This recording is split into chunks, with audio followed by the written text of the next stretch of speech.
I think it's safe to say that we've never seen a player like Shohei Ohtani. No, not even the one you're thinking of.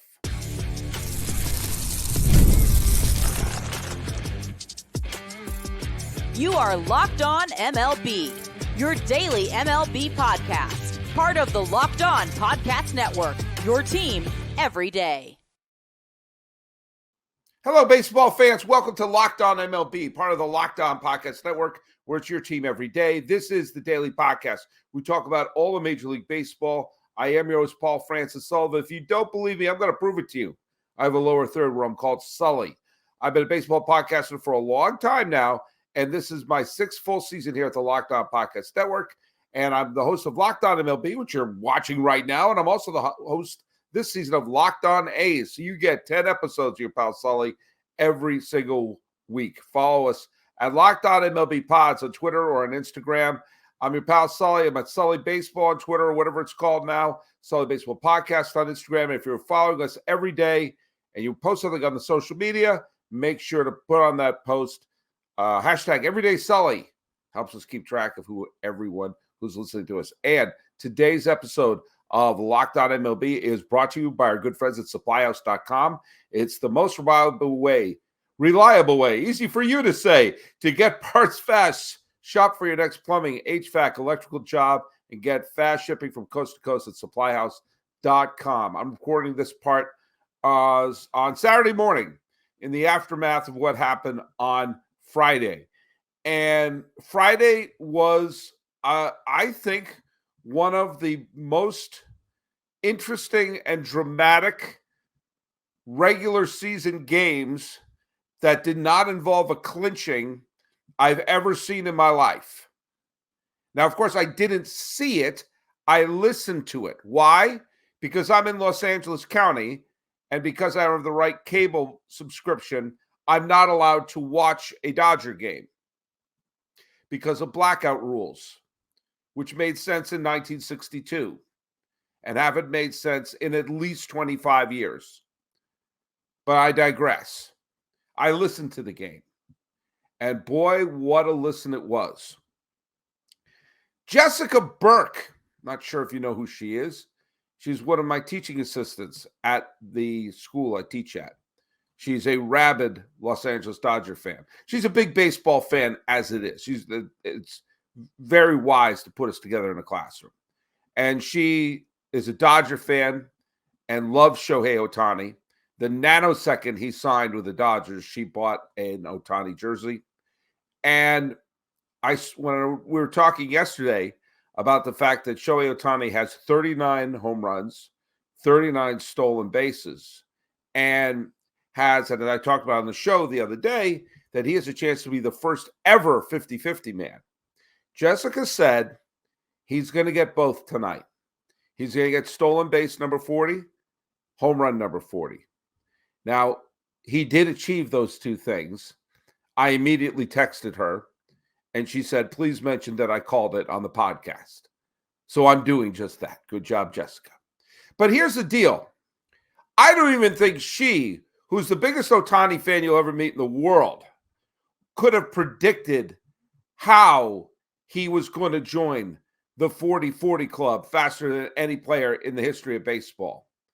The Dodgers fell behind early. They were down 3-bagel in the third inning.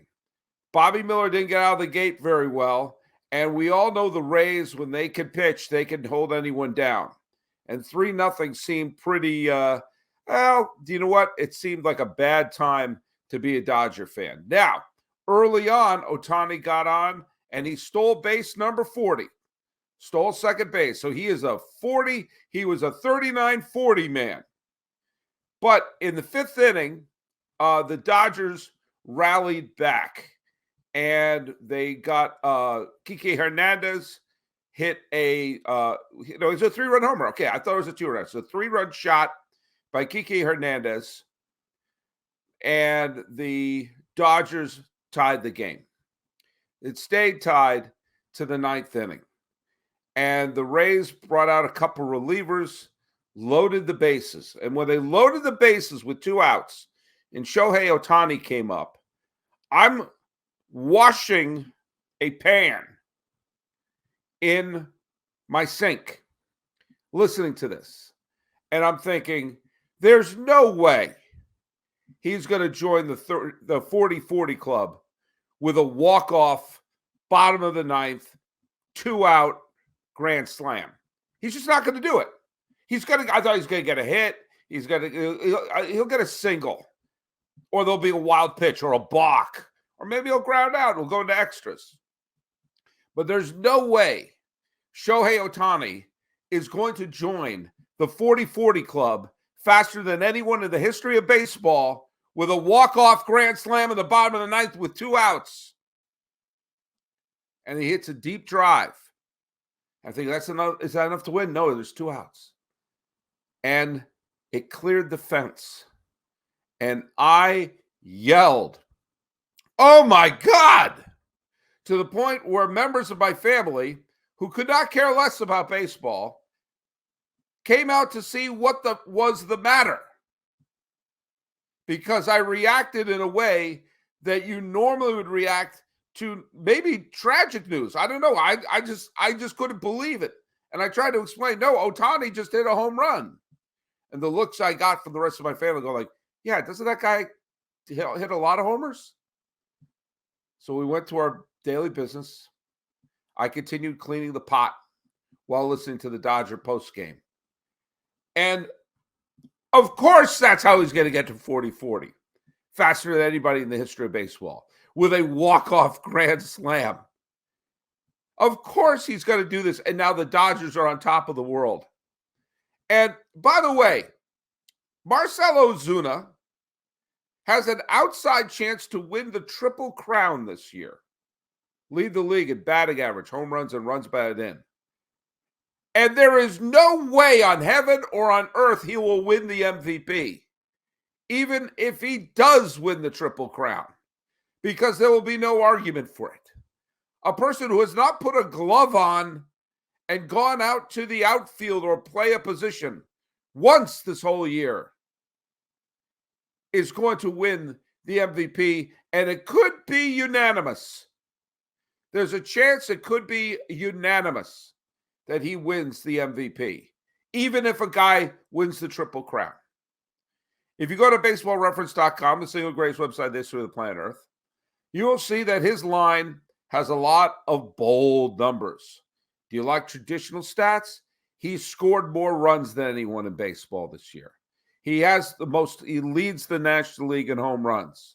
He leads the National League in slugging. He has the highest OPS. He has the highest OPS plus. He has the highest total bases. He is a cinch to drive in more than 100 runs, which will be a career high. He already has a career high in stolen bases. He will, if he hits 7 more home runs, he will have a career high in home runs. He is going to have his greatest season. If he gets 15 more hits, he will have a career high in hits. This is going to be his greatest year, and he isn't even pitching this year. I mean, add to it, next year he's going to be back on the mound. So he will be able to do all this and give the Dodgers 130, 140 solid innings of pitching. When he signed with the Dodgers, we all knew he was going to be, even if he wasn't going to pitch this year, we knew he wasn't going to pitch this year because the Angels ruined that. Thanks, Angels. We all knew he was going to hit home runs. We all knew he was going to be, his intelligence was going to be through the roof. Because last year he led the American League in on-base percentage, along with slugging and OPS.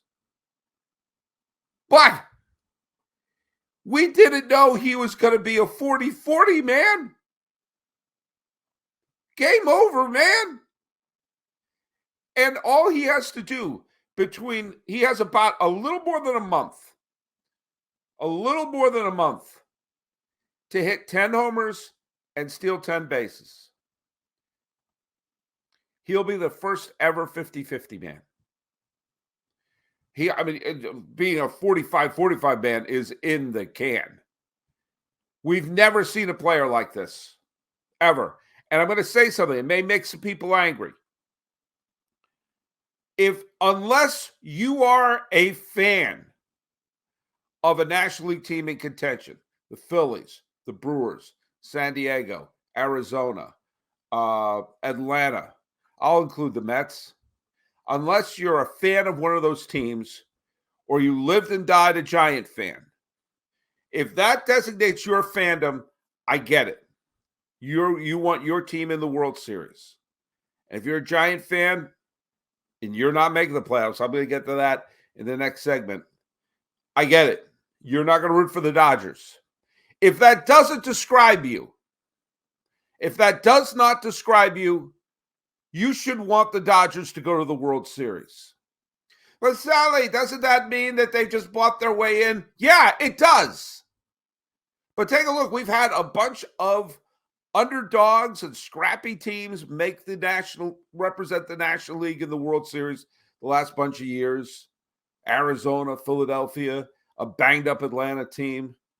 Save for the COVID year, then you get Washington. You've got a bunch of scrappy, unlikely teams in the World Series representing the National League.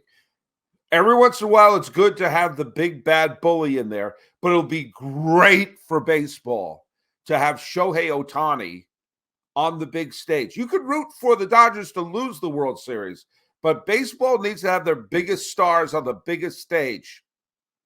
And there's no bigger star than this guy. We've never seen a talent like him.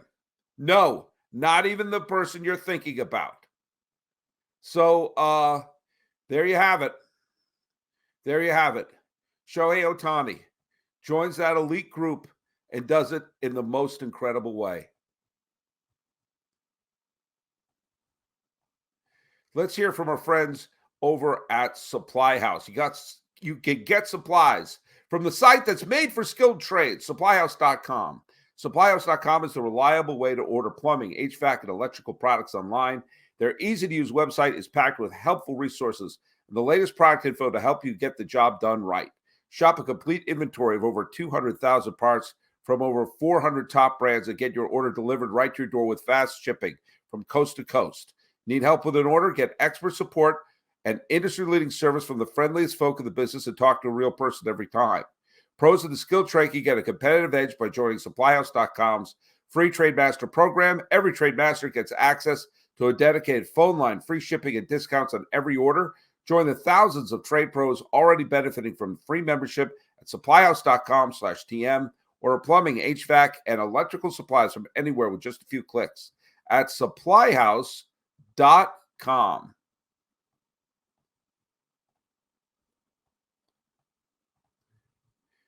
Hey, where do you get all of your sports news, your sports takes? Where's your hub? Can I recommend you use Locked On Sports Today, a free 24/7 streaming channel on YouTube and on the free Amazon Fire TV app, on the free channel Fire TV app.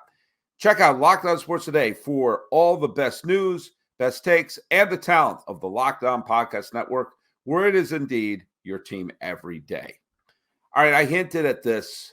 You had and we talked about this matchup on the show that dropped on Friday, that you had the brand new manager of the Seattle Mariners, who is Dan Wilson, who has taken over the Mariners after they went from a 10-game lead in June to even 500.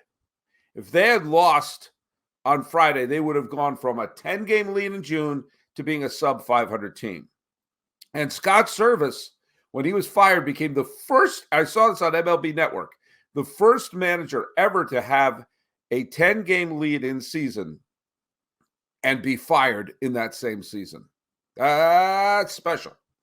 Well, the Giants, who have had their own issues, and their fans are getting a little perturbed with how Bob Melvin, who I think is a superb manager in his career, but he has not been handling late innings very well. Well, the Giants desperately needed to get a win to stay above 500 and keep in this NL wildcard race. For the Mariners, they need to stay above 500 and maybe, just maybe, hope for an Astros slide. Well, they got a little help from Anthony Santander, who hit a grand slam, which was the second most dramatic grand slam yesterday. This was a go-ahead grand slam to give Baltimore the lead over Houston, and they wound up holding on to that lead. So the Mariners knew that at Dan Wilson's debut as manager, they had a chance to pick up a game. And each game they could pick up is valuable. So naturally, they fell behind 5-0 to the Giants. After sixth inning, it was 5-1. I'm sorry, 5-1 was the lead. Now, Birdsong of the Giants pitched 4 innings, let up 1 hit, 4 runs, no walks. And Birdsong wound up pitching 80 pitches. Now, I'm trying to get a hold of, was he hurt? What was going on there? Because he was lifted after 4 innings. And then comes the parade of relievers. And this is something I'm going to talk about. This is not me being old man Sully. This is something that really, really annoys me about the way pitching staffs are handled now. If you constantly have a starting pitcher throwing a short outing, you're just going to have a parade of relievers and each one throwing about 1 inning. First of all, it takes away the fun of who's starting. But also, you're relying that they're all going to throw 1 good, solid inning. Gele pitched 1 inning. He let up a homer. And then Rogers pitched 1 inning. He let up a walk, but Rogers wound up throwing 17 pitches. Roop came out. Roop pitched. How many pitches did Roop throw? Roop threw 19 pitches. Okay, that got him to the 8th. The 8th, where the team let up 2 hits and 1 run. And Rogers was their 5th pitcher. That's annoying. Because clearly, if it was 2 hits and 1 run, nobody was exactly getting clocked. In comes Rogers. And Rogers didn't have it. Now, here's where Giant fans have a gripe. Rogers let up, say it with me, 6 straight hits. 6 straight hits in the 8th inning. We're doing this parade of relievers. If Jelly, Rogers, or Roop, I don't know, could have squeezed a 2nd inning out, Birdsong could have squeezed a 5th inning out, you don't have a parade of relievers. Rogers, I don't necessarily blame him. He's a nice reliever. He just didn't have it today or last night. 6 hits. 4 of them came around to score. Walker had to come in with no outs and a tie game. Walker had 2 runners on. Walker got out of the inning. Walker pitched 2 innings. Oh, surprise, someone was allowed to pitch a 2nd inning. He let up no hits, struck out 5. But you would think after 3 straight hits, maybe, I don't know, you get him the hell out of there. But the Giants allowed the runs to score. They couldn't rally in the 9th. They couldn't rally in the 10th. And after a weird bunch of plays, including a steal of 3rd, it looked like the Giants challenged to steal a 3rd. And when Dylan Moore stole 3rd base, got it there. Leo Rivas got a single up the middle in front of 38,000 fans. The Mariners won, and the Giants lost a game that they had completely in control. And no small part of it is the modern day mentality of, well, just have the starting pitcher pitch as little as humanly possible and have a parade of pitchers come through. And make sure no one throws more than an inning. God forbid. And you can throw all of the stats and all the metrics at me. It comes down to one thing, and one thing only. Starting pitchers are expensive, so don't have them throw long, and you won't have to pay them. That's the only stat that matters. That's what all this is about. Well, 2nd time through the order, take all that, rumple it up, and flush it down the toilet. It has to do with, let's make sure we don't have to pay pitchers to go deep. because then they cost more money. Show me that I'm wrong, because I'm not. And if you think I'm wrong, congratulations, you're wrong. That's the only thing that's happening here. People are bigger, stronger. We know how to take care of our bodies better. But pitchers are getting injured because all they look for is people who throw 100 miles an hour. And lo and behold, they'll say, well, then we won't have a pitcher that long. And here we are. We have a parade of relievers, and there you go. By the way, Aaron Judge hit his 49th home run. I think he's on pace to hit 162 because it seems like he has a home run every day. He's obviously going to hit 50 before. He's probably hit 50 before the end of the weekend.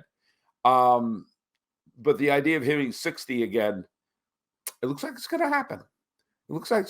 Okay, we come back. We're going to review what happened on Saturday. Hopefully, some starting pitchers were allowed to go a little deeper. This is not just me saying in my day. This is me saying, hey, it's smart baseball to have your pitcher go pitch until they need relief. I know that makes me an old fart, but the new way is demonstrably not working. You've heard about us talk about FanDuel, America's #1 sportsbook. Well, we have a little something different for you. Now through September 22nd, all FanDuel customers can bet $5 and get a 3-week free trial of NFL Sunday Ticket from YouTube and YouTube TV. Then with a YouTube TV-based plan, you'll be able to watch every regular season Sunday afternoon out-of-market game. All you need is a Google account and a current form of payment, and you can cancel at any time. Just visit FanDuel.com/lockedon to download America's #1 sportsbook. That's FanDuel.com/lockedon. Hey, thanks so much for making Locked On MLB your first listen. For your second listen, check out my other show that I do 5 days a week. It's Locked On A's. You may not be an A's fan, but I think you're going to have fun with the show that we're doing.